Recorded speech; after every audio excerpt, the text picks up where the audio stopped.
Good evening and thank you for joining Bonafide News. My name is Bonafide and here are the headlines.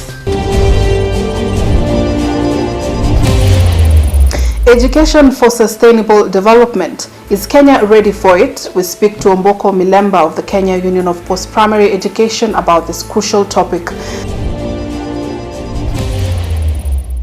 Plus, Kenya is the largest producer of geothermal power in Africa. Are we there yet when it comes to clean energy? Tokyo Olympics chief Yoshiro Mori steps down over sexism row.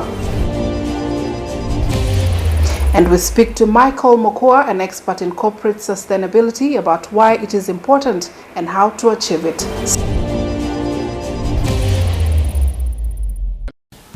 Education for Sustainable Development, ESD, is education that encourages changes in knowledge, skills, values, and attitudes to enable a more sustainable and just society for all.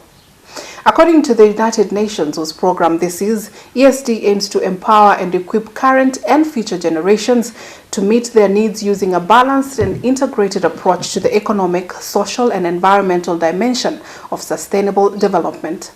Is Kenya ready for ESD? Is the government ready to tackle the challenges in education sector that would make it possible? I sat down with Omboko Milemba of the Kenya Union of Post-Primary Education to discuss this and prepared this report. According to Omboko, lack of finances makes it challenging for most schools to run as efficiently as they should, something that will make education for social development almost impossible. The government, being parent number one, is owing our schools a lot of money. This has made the schools not to operate smoothly. The schools don't have food, the schools don't have money to pay the subordinate workers, and remember, the schools are still burdened with the weight of paying the teachers who are employed by the school management, or boards of management. The Emuhaya Member of Parliament insists that lack of funds in schools could be a major contributor in students engaging in vandalism, burning of dormitories, and destruction of school property. We cannot rule out the fact that even the unrest going on in schools is associated with the fact that there's no money to run our schools. I was in one of the schools where the workers, subordinate workers, had gone on strike because they had not been paid for the last 3 months. And that's a clear indicator that schools are operating under difficulty, because when the subordinate workers go on strike, it means that there's no food for the students, and that can culminate into another strike or a fire, as we are seeing from the students. In the recent past, the country has been awash with news of learners having to do their studies in very unsuitable learning environments. Schools have flooded in some counties, other counties have not built enough classrooms for their learners, and of course the biggest challenge of all, the novel coronavirus. It is now a watch and wait situation to see if the government is ready to tackle all these challenges in order to pave way for education for sustainable development. Bonafide News. Kenya is the largest producer of geothermal power in Africa, with Ethiopia as the only other African country producing geothermal power. It is no surprise, therefore, that the renewable energy sector in Kenya is among the most active in Africa. Today, we speak to John Nyagwencha, the CEO of Aquaclara Kenya, a company that deals with provision of safe water and sanitation services. Their main goal is to reduce carbon emission into the air and therefore reduce climate change. Thank you so much, John, for creating time for the show. Oh, thanks for having me. Yeah, so today we are talking about clean energy, and your company kind of deals with clean energy, in that you provide clean water without the need for boiling. Yep. So carbon emission is reduced. Am I right? Yes. Yeah, so why is this important? Yeah, so firstly, the practice, as you've mentioned, typically is that people boil their water. And to boil water, they have to use firewood or charcoal. And in the process of boiling water, you typically have emissions of carbon dioxide, which leads to climate change. But also importantly, there's indoor air pollution. So the smoke and the carbon monoxide that is emitted is also of immediate concern. So for us, it's been very important to ensure that we provide an alternative that is as effective, if not more effective than boiling water, but that does not come with the accompanying adverse effects that you get, for example, when you boil water. Okay, so even as we talk about carbon emission, maybe it would be important to make it clear what carbon emission is to the viewers. Yeah. No, happy to do that. So I think all of your viewers, at least most of them, must have heard of climate change, which is a pressing concern for the world today. And climate change is something that is caused by, at least partly, activities that human beings are engaged in. So industrialization has been one of the major causes of climate change. And the way that happens is that there are gases that are emitted from some of these activities, including the carbon dioxide that I mentioned. There are other gases that are of concern. And when these gases are emitted, they go into the atmosphere. And without going into too much detail, they then affect the climate. And as a result, we are seeing the changes in the patterns we had previously of rainfall. For example, the seasons have changed. We have glaciers, ice glaciers that are melting, ocean levels are rising, and there are so many other effects that we can talk about. Yeah. So at the beginning you mentioned renewable energy. Maybe you could also make it clear what that is. Yeah, so the idea is, how do you move from energy sources that would emit these greenhouse gases, we've talked about the carbon dioxides and other gases, to energy sources that are clean, what you would call renewable energy, for example solar, that does not get exhausted, but more importantly does not have the adverse effects, for example, of emitting these gases to the atmosphere. So can this renewable energy that we are talking about, can it maybe replace fossil fuels? That is the idea. So the idea is, how do you move from dependence on fossil fuels like petroleum and kerosene to natural sources that don't get exhausted. So the aim here is to reach a point where people are not using kerosene, people are not using all these petroleum products, they're using the clean energy that you've mentioned. I wouldn't say solar energy in replacing kerosene and all that. I wouldn't say the aim necessarily, because there is not consensus, as especially on the political side of things, that this is the way to go. There are countries that certainly do not believe that is the way to go, or if they do believe that's the way to go, they've depended so heavily on these fossil fuels that they're not moving away from them anytime soon. But there is enough evidence to show that if the world moved in this direction, then you are likely to cut back some of the changes we are seeing in the climate. And so the idea, at least from the scientists who propose it, that you're able to move from those dirty fuels, the petroleums, the coal, and all these other sources of energy, to solar, to wind energy, and these other energy sources that are not going to have the same adverse effect on our environment. Right, and the question I'm about to ask has been talked about a lot online, and people are talking about, you clearly work in that clean energy sector in a way. So would you say that it's going to create a significant amount of employment, or is it something that people should look forward to, that this space, this sector is going to create employment and it's going to be beneficial to the people, just more than creating clean energy? But are people going to get jobs?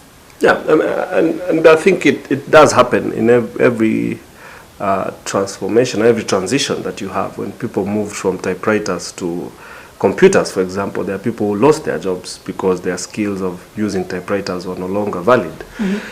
When you change, especially when you have technological transformation, there's going to be people losing opportunities for employment, but you're also going to have people gaining new opportunities.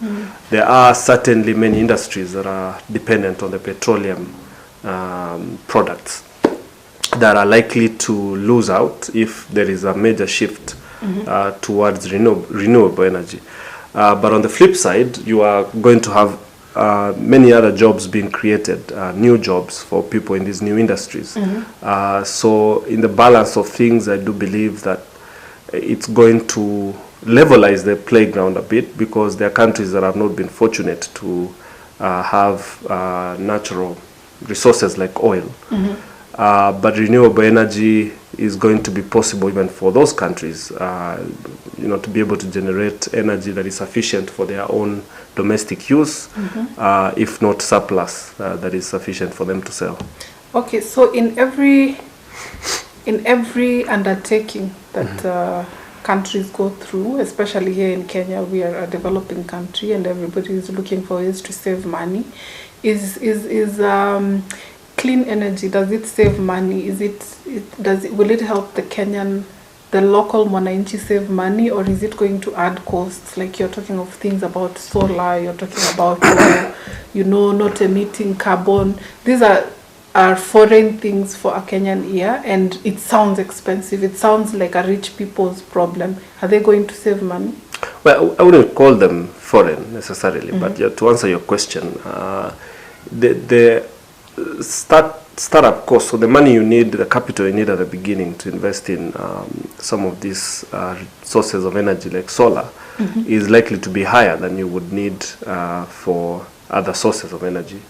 But in the long run, so ultimately, it is the most cost-effective way. So, for example, if you have a solar system that is supplying your home with lighting as well as, power in your sockets to power your television and other things, the startup cost is going to be very high compared to getting connection from Kenya Power, for example.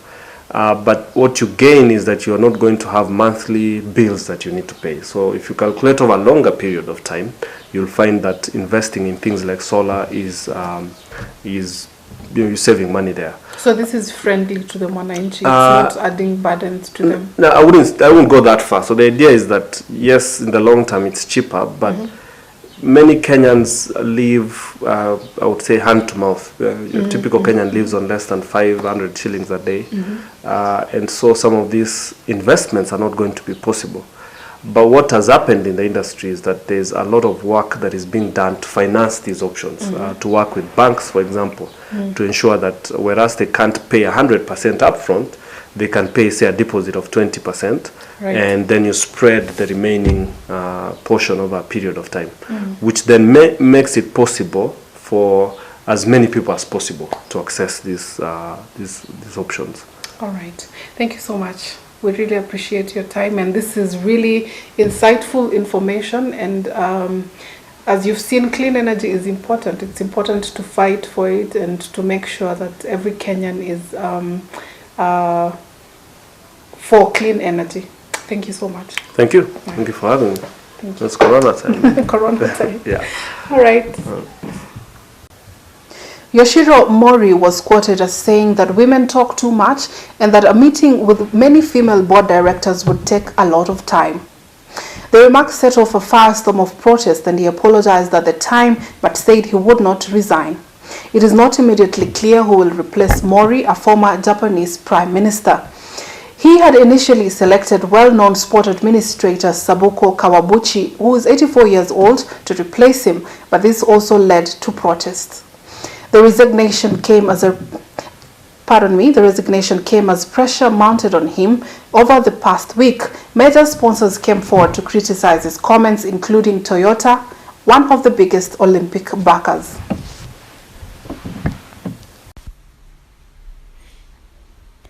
On Tuesday, a group of female lawmakers wore white in a protest against his remarks, with some men doing the same in solidarity. At the same time, Tokyo Governor Yuriko Koike said she would not attend a meeting of high-level Olympic officials in protest. According to local media, almost 400 people have also withdrawn applications to volunteer at the Olympic Games, which are scheduled for later this year. The committee board currently has 24 members, 5 of whom are women. In 2019, the committee, which is responsible for selecting Japanese Olympians, set itself a goal of increasing the number of female board directors to 40%. Corporate sustainability aims to create long-term stakeholder value through the implementation of a business strategies that focuses on ethical, social, environmental, cultural, and economic dimensions of doing business. We have with us Michael Mokua, an expert in the subject, to talk to us about corporate sustainability and why it is important. Michael, thank you so much for creating time for the show. We are about to talk about corporate sustainability. Obviously, we'll start with what is corporate sustainability? All right. Well, first of all, thank you for having me. So corporate sustainability is a mouthful. But what it means in a nutshell is looking at the way a company is managed to ensure that there is focus holistically on all these other things that matter. So not just profits, which tend to preoccupy many companies, but you go beyond just profits and you look at employees, you look at the environment, you look at even suppliers to ensure that the way the company is run today, you're not doing things that are going to, in a way, injure the company's long-term performance. Yeah. So when you talk about this, maybe you would delve a little bit deeper and tell us what goes into attaining it, what goes into attaining corporate sustainability in an organization. Yeah, a good question. So like I said, it's to look at several things because the typical practice for many corporates, many companies tends to be we want to maximize profits for our shareholders. So sometimes that means you take certain or make certain decisions that may lead to short-term gains, that may lead to short-term profitability. But in the long term, you come to find that you have shot yourself on the foot, so to speak. One of the things, for example, companies could do is you use resources from the environment in a way that is not sustainable. So you extract certain resources without thinking about what happens if these resources get depleted, or if the communities that live around this environment that you're using are affected, for example, because of the emissions that are coming from your operation or the effect you have on the water sources around there. When you think about corporate sustainability, it's to look at all these stakeholders. So rather than shareholders, we focus on stakeholders. And stakeholders then goes beyond just the people who have a share in that company. You have to look at the communities that are living around any operation, any activities that your company has. You look at your employees. How do you run your company in a way that is good for your employees, not just your customers? The suppliers who are supplying you products, you have to look at where are they getting these supplies, what are their practices, how do they treat their own employees, how do they utilize the environment. The idea being that if you look at all these things holistically, you are then going to shape up and operate in a way that means that you're successful not just today, you're successful tomorrow, and you're successful for many years to come. And more importantly, your success is not detrimental to the success of other companies and the communities that we are part of. Right, okay, now all this sounds interesting and it sounds very important to these organizations, but I would assume that some companies, obviously everybody wants to make profit and they don't have the tools, they don't have the people that would help into bringing corporate sustainability. Are there organizations that do this, or people that are professionals in training companies or organizations about corporate sustainability? Yes, certainly. And you know, the idea is that you first of all have that intention. So if a company has the intention to operate in this way, in a sustainable way, they then certainly can have the help that they need to be able to do it. There are many networks that exist, there are many companies that exist. There are different frameworks that also exist that can help companies to plan and execute in a way that is concurrent with these sustainability aspirations. We have, for example, this, the Sustainable Development Goals that are part of the UN framework. And it's the same concept that you're looking at goals that go beyond just the short-term operation of companies. You have also networks like the Big Corporation. And the Big Corporation operates in this way, looking at stakeholders rather than shareholders, and they help companies to assess their sustainability through a tool that they've developed. So a company can use their tool. You go online and there are several questions that you go through that help you assess your own operation and see where you're falling short, which operations, which activities are likely to lead to unsustainability. And so once you assess your own operation and your activities, you are then able to find the weaknesses that you have. And if you find the weaknesses, identifying the problem is half the solution. And from there, then you have help from different case studies, different examples that exist on how to overcome some of the weaknesses that you may have. Yeah. Right. So why is corporate sustainability, and maybe I should have asked this at the beginning, why before you explained what it is, why is it important? Yeah, think of it this way. In the past we had companies that operated in a way that was very destructive. You've had certainly cases in parts of even this country where companies, I would give an example of Webuye, for example, where we had the paper industry there. And there are many studies that were done that showed that even the rain that was falling on people's roofs was corroding those roofs. The water was acidic. There was effect on plants and animals. You've had other places where because of the smoke, and other cities in the world, certainly in China, for example, where you have a lot of pollution, and that has certainly an effect on the way people live and operate. You've seen many companies as well that are not very focused on their employees. They care about their customers because the customers bring in money, but they've not put in place policies to ensure that their employees rather, who are generating this value, are taken care of and that they are happy. And if you have a company that is set up this way, just only narrow-mindedly focused on profits without caring about their employees, caring about the environment, caring about the communities that they are part of, this company will not survive. If it survives, it will be a very short-term survival. So it makes business sense. Beyond just saying it's good for the environment, it's good for all these other things, it actually makes business sense to look at this sustainability question. So in terms of the benefits of it, it leads to even better profitability, more long-term profitability of a company. It also ensures that your employees are happy, and if they're happy, they're going to perform a lot better. Yeah. Right. Thank you so much. This is a really important topic, and we appreciate you coming and expounding and making it clear. Thank you very much. Thank you for having me. Right, corporate sustainability, there you have it. It is important to make profits. It's important to build your company or your corporation or organization. But it's also important to look at the communities and the people around you, your employees, and everyone that is involved. That's where we stop for Bonafide News tonight. Thank you so much for joining us. Join us next time. My name is Bonareri Samaha.